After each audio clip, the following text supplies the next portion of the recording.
ایک بھائی صاحب کا سوال یہ ہے کہ کیا چھپکلی کو مارنے کے بعد غسل کرنا ضروری ہے؟ میں نے ایسا سنا ہے کہ اگر چھپکلی کو ماریں تو اس کے بعد غسل کرنا ضروری ہو جاتا ہے۔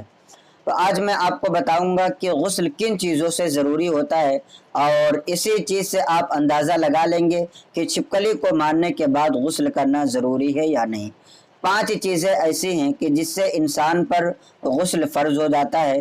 ان 5 چیزوں میں سے پہلی چیز تو یہ ہے کہ انسان کا اس کے ذکر سے یعنی اس کے شرمگاہ سے منی کا شہوت کے ساتھ نکلنا۔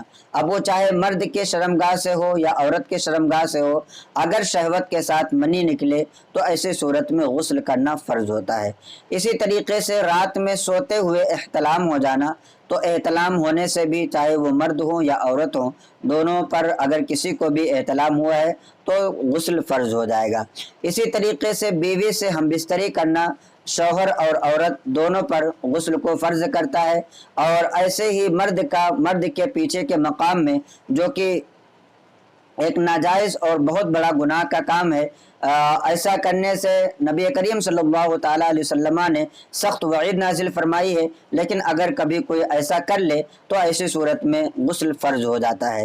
اسی طریقے سے چوتھی چیز جو ہے عورت کا حیض سے فارغ ہونا۔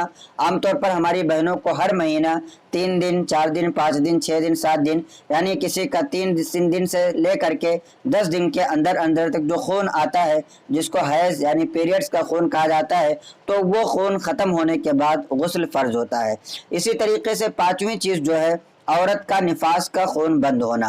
نفاس کہتے ہیں بچہ پیدا ہونے کے بعد جو خون آتا ہے، اس خون کو نفاس کا خون کہا جاتا ہے، اور اس کی زیادہ سے زیادہ مدت جو ہے 40 دن ہے، یعنی 40 دن کے بعد اگر کسی عورت کو آتا ہے تو وہ حیض کا خون نہیں ہوگا بلکہ استحاضہ کا خون ہوگا۔ تو یہ 5 چیزیں ایسی ہیں کہ جن سے انسان پر غسل فرض ہوتا ہے۔ اس کے علاوہ جو بھی چیزیں ہیں ان تمام چیزوں سے انسان پر غسل کرنا ضروری نہیں ہے۔ لہٰذا آپ کا یہ سوال کہ کیا چھپکلی کو مارنے کے بعد غسل کرنا ضروری ہے، تو آپ یاد رکھیں کہ چھپکلی کو مارنے کے بعد غسل کرنا ضروری نہیں ہے، اور نہ ہی کہیں پر اس طریقے سے لکھا گیا ہے۔ یہ اگر کہیں پر آپ نے سنا ہے تو یہ لوگوں کا اپنا بنایا ہوا مسئلہ ہے، شرعی مسئلہ اس طریقے کا کوئی بھی موجود نہیں ہے۔